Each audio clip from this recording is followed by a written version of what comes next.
एक क्लास में बहुत सारे बच्चे होते हैं, उसमें से कुछ बच्चे बहुत अच्छे मार्क्स लाते हैं, कुछ बच्चों के मार्क्स कम आते हैं। तो इसके पीछे रीज़न बेसिकली क्या होता है?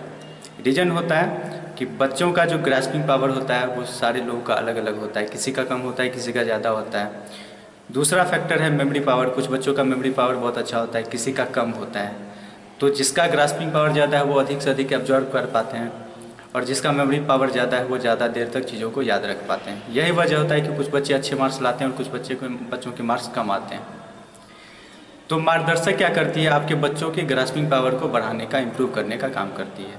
साथ ही साथ उनके मेमोरी पावर को डेवलप करती है। उसके अलावा बच्चों के कंसंट्रेशन लेवल को इम्प्रूव किया जाता है वहाँ पे। और ये सारे जो एक्टिविटीज़ होती है वो, इसमें कोई मेडिसिन या मैजिक काम नहीं करता है। ये अलग अलग तरह के फिजिकल एक्टिविटीज़ और मेडिटेशन के थ्रू किया जाता है। उसके अलावा मार्गदर्शक आपको DMIT रिपोर्ट देती है। इस रिपोर्ट का मतलब क्या होता है कि हमारे जो 10 फिंगर्स होते हैं उस पर अलग अलग प्रिंट होते हैं, और सारे फिंगरप्रिंट हमारे माइंड के अलग अलग 10 लॉब से कनेक्टेड होते हैं। तो फिंगरप्रिंट के आधार पे एक रिपोर्ट तैयार किया जाता है, और उससे हमें ये पता चलता है, चूँकि वो माइंड से कनेक्टेड है, तो हमें पता चलता है कि बच्चों का वे ऑफ थिंकिंग किस दिशा में है। और उसका हम लगभग 80 पेज का रिपोर्ट आपको देते हैं। साथ ही साथ काउंसलर से उसका प्रॉपरली काउंसलिंग भी करवाते हैं। उसके अलावा साइकोमेट्रिक टेस्ट होता है। हमारे पास कुछ कलेक्शंस होते हैं क्वेश्चंस के, जो हम बच्चों को सॉल्व करने के लिए देते हैं, और उसके आंसर्स के आधार पे हम उनका एक रिपोर्ट तैयार करते हैं। इससे भी पता चलता है कि बच्चे का सोचने का वे ऑफ थिंकिंग क्या है, किस डायरेक्शन में वो सोच रहे हैं, और प्रॉपरली उसका भी हम काउंसलर से काउंसलिंग करवाते हैं। उसके अलावा हमारा अपना खुद का एक प्रोग्राम डिजाइन किया हुआ है जिसको बोलते हैं हॉलिस्टिक डेवलपमेंट ऑफ चाइल्ड। इसका मतलब होता है कि हम ऑनलाइन सर्विस देते हैं, जिसमें 4 सेक्शन हमारा होता है, और सारे सेक्शन 15 मिनट के होते हैं। जिसमें से हमारा एक सेक्शन जो है, जिसको कूल जोन बोलते हैं, उसमें हमारा कुछ गेमिंग प्रोग्राम होता है। 15-15 मिनट का सारा सेक्शन होता है, और ये 1 घंटे का प्रोग्राम है, जिसे बच्चे डेली ऑनलाइन इसको कर सकते हैं। इससे क्या होता है कि बच्चों का माइंड इम्प्रूव होता है, साथ ही साथ नॉलेज बढ़ता है। और इसमें हम क्या करते हैं, अगर कोई बच्चा 5th क्लास में है तो लास्ट मतलब 4th क्लास के जितने भी उसकी कंसेप्ट होते हैं उसको हम क्लियर करवाते हैं। तो यहाँ पे सिलेबस से जुड़ी हुई चीज़ें भी हम करवा देते हैं। उसके अलावा आज के डेट में क्या हो रहा है कि पेरेंट और बच्चों के बीच में एक गैप बनता जा रहा है, क्योंकि पेरेंट्स के पास बच्चों के लिए वक्त की कमी होती है। भाग दौड़ भरी ज़िंदगी है, तो पेरेंट्स सीरियसली अपना टाइम नहीं निकाल पाते बच्चों के लिए। तो एक जनरेशन गैप जो है वो बढ़ता जा रहा है, जिस वजह से क्या है, बच्चों का केयर जिस तरीके से होना चाहिए वो नहीं हो पा रहा है। हम पालन पोषण तो बच्चों का कर रहे हैं, बट परवरिश नहीं कर पा रहे हैं। दोनों में काफ़ी फ़र्क होता है। तो हमारी संस्था बच्चों का परवरिश करती है, मतलब जो मॉरल एजुकेशन होना चाहिए बच्चों के अंदर, उस पर भी फोकस करती है। उस हिसाब से बच्चों को तैयार करती है कि कल को वो अपने बड़ों का रिस्पेक्ट करे, और जो बिहेवियर होता है हमारा लोगों के साथ कैसा होना चाहिए, उसके लिए बच्चों को प्रॉपरली तैयार करती है। तो मकसद हमारा ये है, हम स्कूलिंग केवल नहीं करवाती। स्कूल में क्या होता है मैं आपको बताना चाहूँगा। स्कूल में टीचर्स का फोकस केवल सिलेबस को कंप्लीट करने पे होता है, और उसी के लिए वहाँ पे सैलरीड होते हैं। बट हमारा फोकस है कि बच्चों का ऑलराउंड डेवलपमेंट हो, ताकि कल को उनको करियर बनाने में प्रॉब्लम ना हो, कल को वो डिप्रेशन में ना चले जाएं।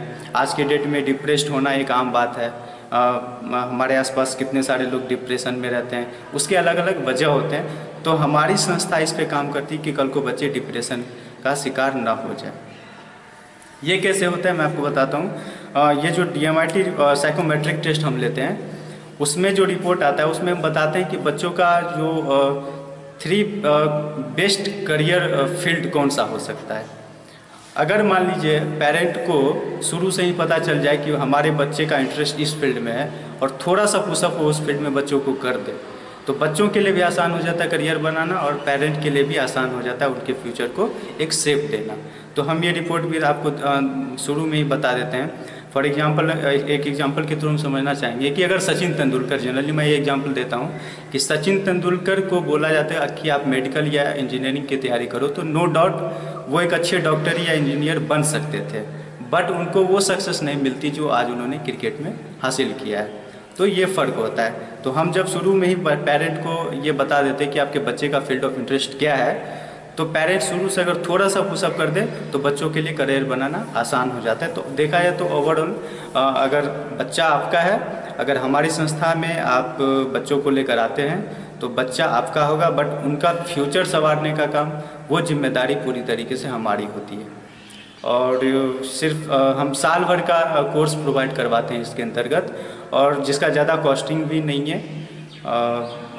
इसमें क्या होता है, एक पॉइंट मैं बताना भूल गया था आपको, कि हम स्कूलिंग तो बच्चों का करवाते हैं, बट साथ ही साथ सेम स्टडी के लिए हम अलग से ट्यूशन या कोचिंग भी करवाते हैं। ट्यूशन या कोचिंग में क्या होता है, वही चीज़ें पढ़ाई जाती है, बस थोड़ा सा उसमें ऐड ऑन कर दिया जाता है, तो हमारा एक ही काम के लिए डबल खर्चा हो जाता है और बच्चों का मेहनत भी बढ़ जाता है। बट जब बच्चों का कंसंट्रेशन लेवल ज़्यादा हो जाएगा, उनका ग्रास्पिंग पावर बढ़ जाएगा, मेमोरी पावर अच्छी हो जाएगी, तो इससे क्या होता है कि बच्चे क्लास में ही अपने ज़्यादातर डाउट्स क्लियर कर लेते हैं, और जो थोड़ा बहुत बचते हैं वो घर पर आके सेल्फ स्टडी के माध्यम से कर लेते हैं। तो यहाँ पर क्या होता है कि आपका जो ट्यूशन या कोचिंग का पैसा है वो पैसे भी बच जा रहे हैं। तो उस हिसाब से देखा जाए तो हमारी संस्था मात्र 10,000 में आपको ये सारी सर्विसेज 1 साल के लिए प्रोवाइड करवाती है, और उसके बाद भी हम बच्चों को छोड़ते नहीं हैं, क्योंकि वो हमारी जिम्मेदारी बन जाती है। तो हर साल मात्र 1,000 रुपये से आप रिन्यूअल करवा के हमारी सर्विसेज को कंटिन्यू रख सकते हैं आप। That's it.